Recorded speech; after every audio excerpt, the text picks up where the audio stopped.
تو قاعدہ ہم نے پڑھا تھا کہ پہلا اسم نکرہ ہو دوسرا اسم معرفہ ہو تو آپس میں مضاف مضاف الیہ بنتے ہیں۔ تو اسی قاعدہ کے تحت سید یہ مضاف الانبیاء مضاف الیہ بن جائے گا، تو جب مضاف بنے گا تو تنوین جاتی رہے گی تو بن جائے گا سید الانبیاء، تو علی سید الانبیاء ہو گیا۔ اس کے بعد اب آگے ہے محمد، اس میں رسالت ہے۔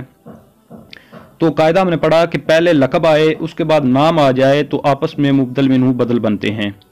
تو اسی قاعدہ کے تحت سید الانبیاء یہ کیونکہ لقب ہے تو یہ بن جائے گا مبدل منہ، آگے محمد اس میں رسالت یہ بدل بن جائے گا۔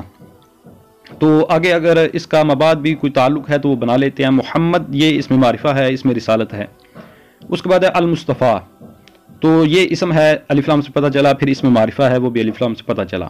تو اب دو معرفہ اکٹھے آ گئے، قاعدہ تھا کہ دو معرفہ اکٹھے آئیں تو اکثر موصوف صفت بنتے ہیں، اسی کے تحت محمد یہ موصوف بن جائے گا، المصطفیٰ یہ صفت ہوگا۔ لیکن المصطفیٰ صیغہ صفت ہے، تو صیغہ صفت کی ترکیب کرتے وقت اس میں فاعل یا نائب فاعل ضرور نکالتے ہیں۔ تو المصطفیٰ اس میں مفعول کا صیغہ ہے باب افتعال سے، تو اس کے اندر جو ضمیر ہوگی وہ نائب فاعل ہوتی ہے۔ تو المصطفیٰ صیغہ ہے بعد مذکر کا، تو اس میں ہوا ضمیر اس کا نائب فاعل راجع بسوئے موصوف۔ تو المصطفیٰ صیغہ صفت اپنے فاعل سے مل کر شبہ جملہ اسمی ہو کر یہ صفت ہو گئی، اور موصوف اپنی صفت سے مل کر یہ بدل ہو گیا، مبدل منہ بدل مل کر یہ اب علی جار کا مجرور۔ تو المصطفیٰ صیغہ ہے، اس کی تعلیل بھی کرنی ہے، اور المجتبی آگے صیغہ آ رہا ہے اس کی بھی تعلیل انشاءاللہ بعد میں کرتے ہیں۔ اس کے بعد اب آگے آ گیا واو، تو درمیان میں جملہ کے درمیان میں جو واو آتی ہے وہ عاطفہ ہوتی ہے، اور واو اگر عاطفہ ہو یا اور بھی جو حروف عاطفہ ہیں وہ آ جائیں تو ان کی دو جانبیں ہوتی ہے، ایک طرف ان کے معطوف علیہ ہوتا ہے، دوسری طرف ان کے معطوف ہوتا ہے۔ تو معطوف کو دیکھ کر معطوف علیہ کا تعین کیا جاتا ہے۔ معطوف اگر اسم ہے تو معطوف علیہ بھی اسم ہونا چاہیے، معطوف اگر جار مجرور تو معطوف علیہ بھی جار مجرور ہونا چاہیے، معطوف اگر فعل تو جار مجرور بھی پیچھے معطوف علیہ بھی جار مجرور ہونے چاہیے۔ تو یہاں پر دیکھیں وعلی آلہ المجتبی، تو واو کا مابعد جو ہے وہ ہے علی حرف جار ہے، تو اس لیے اب جو معطوف جب علی حرف جار ہے تو پیچھے معطوف علیہ بھی حرف جار ہی بنے گا، اور وہ تھا علی سید الانبیاء محمد المصطفیٰ، تو گویا کہ یہ جار مجرور مل کر یہ معطوف علیہ ہو گئے۔ اس کے بعد واو حرف عطف ہو گیا تو علی آلہ المجتبی یہ معطوف ہوگا، لیکن اس کو حل کر لیتے ہیں۔ علی حرف جار، آلی یہ اسم ہے، دلیل اس پر وہی حرف جار ہے۔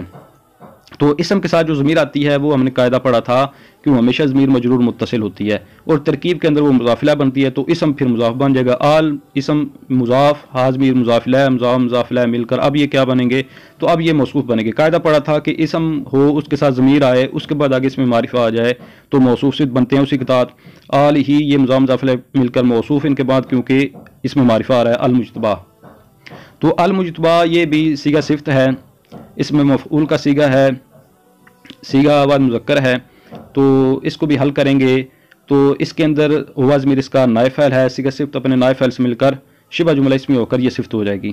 تو اب یہاں پر دیکھیں یہ صیغہ جو ہے بعد مذکر کا ہے، پیچھے آل جو ہے نا یہ اسم جمع ہے، جمع نہیں ہے، تو اسم جمع کی صفت بعد مذکر آ سکتی ہے، تو المجتبی کی صفت ہوگی، موصوف اپنی صفت سے مل کر علی جار کا مجرور، جار مجرور مل کر اب یہ معطوف ہو جائے گا، اور اگر معطوف اور معطوف علیہ دونوں جار مجرور ہوں تو پھر مل کر وہ ظرف لغو یا مستقر ہوں گے۔ تو اب کیونکہ یہاں پر خبر بننا ہے تو ظرف مستقر ہوں گے، تو معطوف علیہ اپنے معطوف سے مل کر یہ ظرف مستقر، اور متعلق کس کے ہوں گے، نازلتن کے۔ افعال عامہ سے بھی نکال سکتے ہیں، لیکن اگر کوئی جگہ ایسی ہو کہ جہاں پر افعال خاصہ سے نکالنا آسان ہو تو وہ نکال لیتے ہیں، تو یہاں پر کیونکہ پتہ ہے کہ صلاۃ جو ہے وہ نازل ہونے والی چیز ہے تو اس لیے نازلتن نکال لیتے ہیں۔ تو نازلتن صیغہ صفت ہے، اس میں فاعل کا صیغہ، اس میں ہی ضمیر اس کا فاعل ہے، تو ہی ضمیر فاعل، خبر میں جو ضمیر ہوتی ہے وہ اپنے مبتدا کی طرف لوٹتی ہے تو وہ لوٹ جائے گی صلاۃ کی طرف۔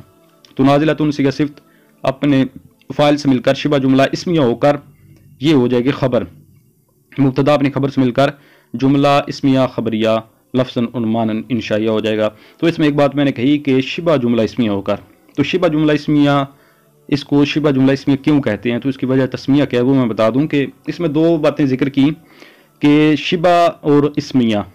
تو شبہ اس کو اس وجہ سے کہتے ہیں کہ کیونکہ جو صیغہ صفت ہوتا ہے نا، اس کو صیغہ صفت کی جب بھی ترکیب کریں تو وہ شبہ جملہ بنتا ہے نا، تو صیغہ صفت جو ہوتا ہے اس کی اس میں جامد کے ساتھ مشابہت ہوتی ہے اور اس کی فعل کے ساتھ بھی مشابہت ہوتی ہے، تو اس مشابہت کی بنا پر اس کو کہتے ہیں شبہ، یعنی یہ اس میں جامد سے بھی مشابہت رکھتا ہے اور فعل سے بھی مشابہت رکھتا ہے۔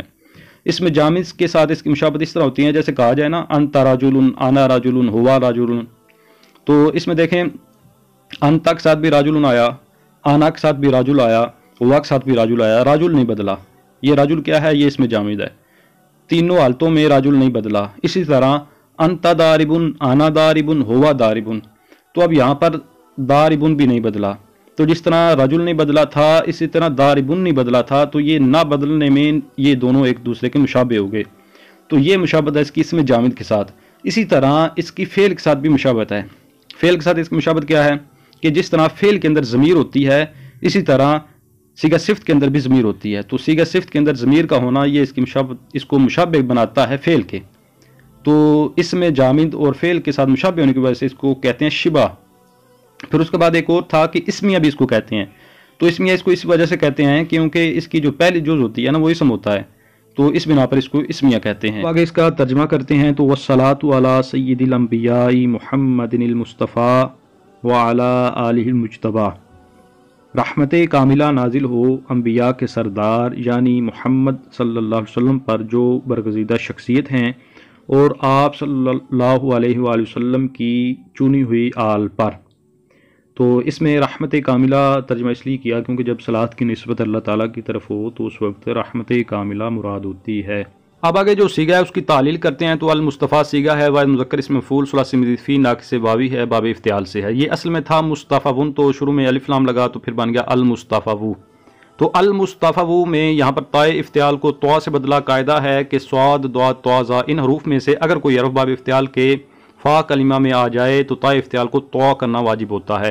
اسی کے ساتھ کیونکہ یہاں پر صاد فا کلمہ میں آیا تو تائے افتعال کو طوا سے بدل دیا تو بن گیا المصطفیٰ۔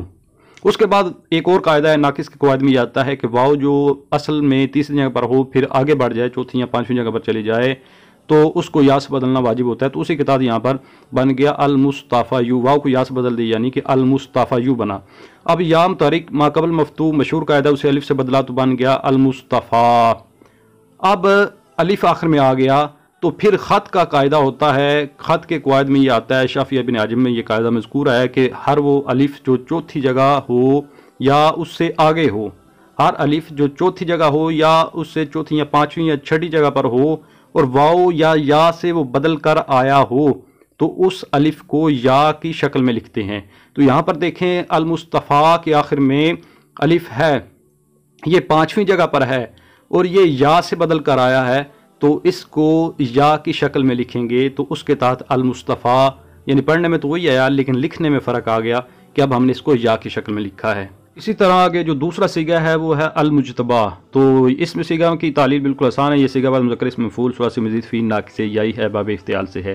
تو یہ اصل میں تھا المجتبیٰ، تو یا متحرک ما قبل مفتوح اسے الف سے بدل دیا تو یہ بن گیا المجتبیٰ۔ پھر اب اس کو بھی پہلے والے یعنی جو خط کا قاعدہ ہم نے المصطفیٰ میں لگایا اسی کے تحت اس کو بھی لکھتے ہیں یا کی شکل میں تو بن جائے گا المجتبیٰ۔ پڑھنے میں وہی آیا لیکن لکھنے میں فرق آ گیا کہ پہلے سیدھا الف تھا، اب یا لکھ کر اس کے اوپر جو ہے نا وہ یعنی کہ حرکت دی جاتی ہے تو المجتبیٰ بن گیا۔ اس کے ساتھ ہی آج کے سبق کا اختتام ہوا۔ انشاءاللہ نئے سبق کے ساتھ حاضر ہوتا ہوں، تب تک کے لیے اجازت۔ السلام علیکم ورحمۃ اللہ وبرکاتہ۔